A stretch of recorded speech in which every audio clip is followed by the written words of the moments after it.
తాకట్టులో ఉన్న బంగారాన్ని విడిపించి ఆ రోజున్న మార్కెట్ ధర కట్టి మిగిలిన డబ్బును మీకు అందిస్తుంది కొమ్మూరి గోల్డ్. నమస్తే, నేను ముఖేష్. ఈరోజు మనతో పాటు ఉన్నారు ప్రముఖ జ్యోతిష్య వాస్తు పండితులు, జ్యోతిష్య వాస్తు శిక్షణ నిపుణులు, శ్రీ లలితాదేవి ఉపాసకులు బ్రహ్మశ్రీ నానాజీ పట్నాయక్ గురువు గారు.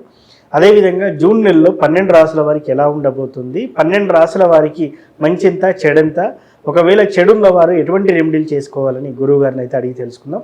గురువు గారు నమస్కారం. శ్రీమాత్రే. కర్కాటక రాశి వారికి జూన్ నెలలో ఎలా ఉండబోతుంది అంటారు గురువు గారు? కర్కాటకం వారికి కనుక చూసుకుంటే జూన్ మాసంలో వీళ్ళకి రాశిలోనే గురువు మారుతున్నాడు అండి. జూన్ 2 నుంచి ఆ గురువు దగ్గరికి శుక్రుడు జూన్ 9కి రావడం, 23వ తేదీకి బుధుడు రావడం, 12లో ఉండే బుధుడు అండ్ ఏకాదశంలో రవి. అదేవిధంగా జూన్ 14 నుంచి రవి కూడా 12లోకి వస్తాడు.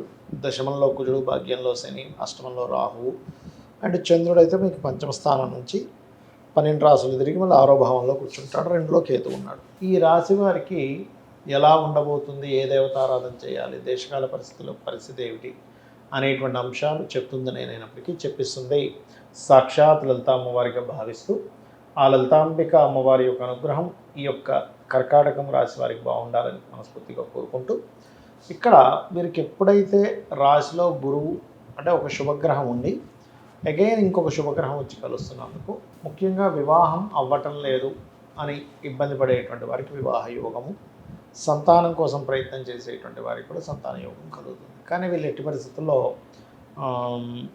ఈ యొక్క సంతానం విషయంలో 1వ తేదీ ఎటువంటి ప్రయత్నాలు చేయొద్దు. ఎందుకంటే 1వ తేదీ చంద్రుడు నీచపడుతున్నాడు, పంచమంలో లగ్నాధిపతి వెళ్ళి ఆ విషయంలో జాగ్రత్తగా ఉండాలి. ఇక బ్యాంక్ ట్రాన్సాక్షన్స్, హైయర్ ఎడ్యుకేషన్లో కలిగిన కొన్ని ఇబ్బందులు, గురువులతో గతంలో ఏర్పడిన కొన్ని మిస్అండర్స్టాండింగ్స్ కూడా క్లియర్ అవుతాయి. అయితే ఈ ధనభావంలో ఎప్పుడైతే కేతు ఉన్నాడో ధన విషయంలో వీళ్ళకి కొంచెం బ్రేక్స్ ఏర్పడుతుంటాయి, కొంచెం ఆటంకాలు వస్తుంటాయి. దీనికి వీళ్ళకి దగ్గరలో ఆలయంలో ఏదైనా గణపతి ఆలయం ఉన్నట్లయితే గణపతి ఆలయానికి కనుక వెళ్ళినట్లయితే వీళ్ళకి ఆ ఇబ్బంది అనేటువంటిది పూర్తిగా తగ్గుతుంది చెప్పాలంటే. అదేవిధంగా కేతు గ్రహానికి సంబంధించిన ఉలవలు దానంగా ఇవ్వడము, police department, navy, defence related సంబంధించిన వాటిలో ఉద్యోగ అవకాశాలు వెతుక్కుంటే మంచిది.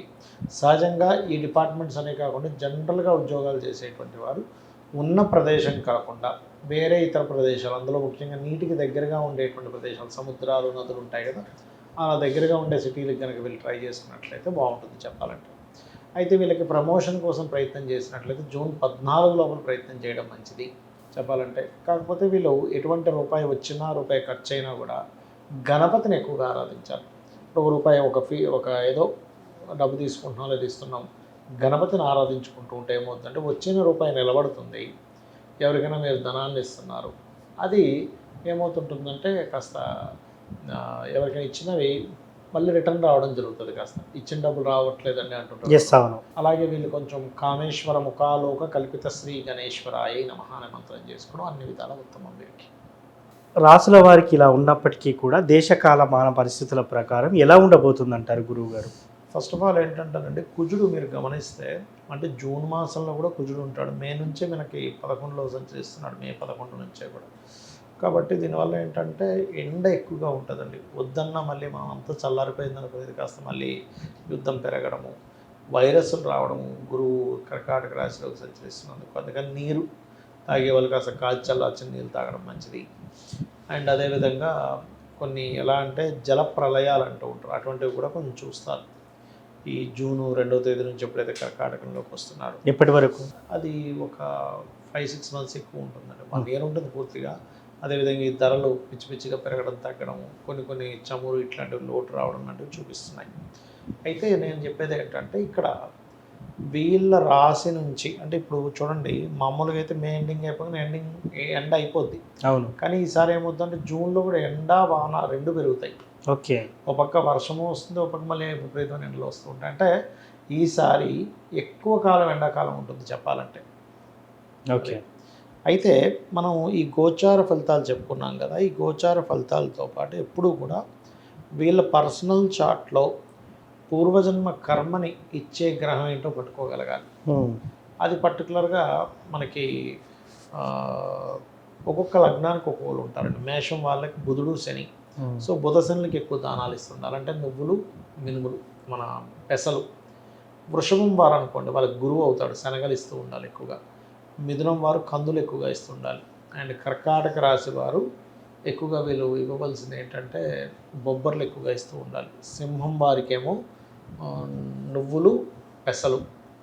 కన్యవారికి పర్టికులర్గా బియ్యం ఎక్కువగా దానం ఇస్తూ ఉండాలి కన్యవారు. తులారాశి వారు కనుక చూసుకుంటే అంటే తులారాశి వారికి ఏంటంటే సింహంలో కేతు ఉన్నాడు కదా, అందుకని వీళ్ళు ఎక్కువగా ఉలవలు, గోధుమలు, శనగలు ఇస్తే మంచిది. ఎందుకంటే లాభస్థానాన్ని ఆపుతుంది తులారాశి వారికి సింహంలో ఉండే కేతువు వల్ల.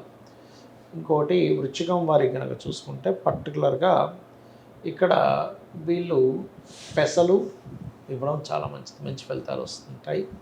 అండ్ ధనస్సు వారు పూర్వజన్మ కర్మను తగ్గించుకోవాలి అని అనుకుంటే కనుక బొబ్బర్లు ఎక్కువగా దానం ఇవ్వాలి, అలసందలు అంటారు వాటిని. మకరం వారు కందులను ఇవ్వాలి, మరియు కుంభం వారు కాస్త బియ్యము దానంగా ఇస్తే మంచిది, బియ్యము శనగలు కూడా దానం ఇస్తే మంచిది.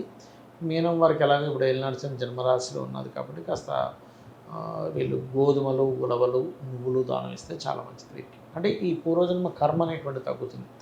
దాంతోపాటు ఎవరెవరికి ఏ లగ్నం వారికి ఎవరు పంచమాధిపతి అవుతారో ఆ దేవత సంబంధించినటువంటి చాంటింగ్ చేసుకోవడం మంచిది. అయితే ఇక్కడ ఏంటంటే వాళ్ళకు ఉండే సమస్యని బట్టి లలిత హస్తనామాల్లో ఉండే ఒక్కొక్క నామాన్ని చాంటింగ్ చేసుకుంటే కూడా మంచిది చెప్పాలంటే. అంటే ఒక్కొక్కరికి ఒక సమస్య ఉంటుంది కదండి. ఇప్పుడు కొంతమందికి ఉద్యోగం ఉండదు, అలాంటి వారు కాస్త ఓం మాణిక్యం ఒకటాకార జానద్వై విరాజితాయన వివాహం అవ్వట్లేదు, అలాంటప్పుడు ఓం కామేశబద్ధ మాంగళ్య సూత్ర శోభిత కందర, లేదంటే వివాహం అయిందండి కానీ మేము ఇద్దరి మధ్య సఖ్యత లేదు, ఓం శివకామేశ్వరాంగస్థ శివాస్వాధీన వల్లభాయన, ఇలా చేసుకున్నట్లయితే వీరికి అన్ని విధాలా కూడా బాగుంటుంది. సో మొత్తానికి 12 రాసుల వారికి ఎలా ఉండబోతుంది జూన్ నెలలో అని చక్కగా తెలియజేశారు గురువు గారు. అదేవిధంగా బాగలేని వారు ఏ రెమెడీ చేసుకోవాలి, ఏ మంత్రం చదవాలి, లలిత సహస్రనామం ఏ దానం ఇవ్వాలని చాలా చక్కగా తెలియజేశారు. ధన్యవాదాలు. శ్రీమాత్రే నమః.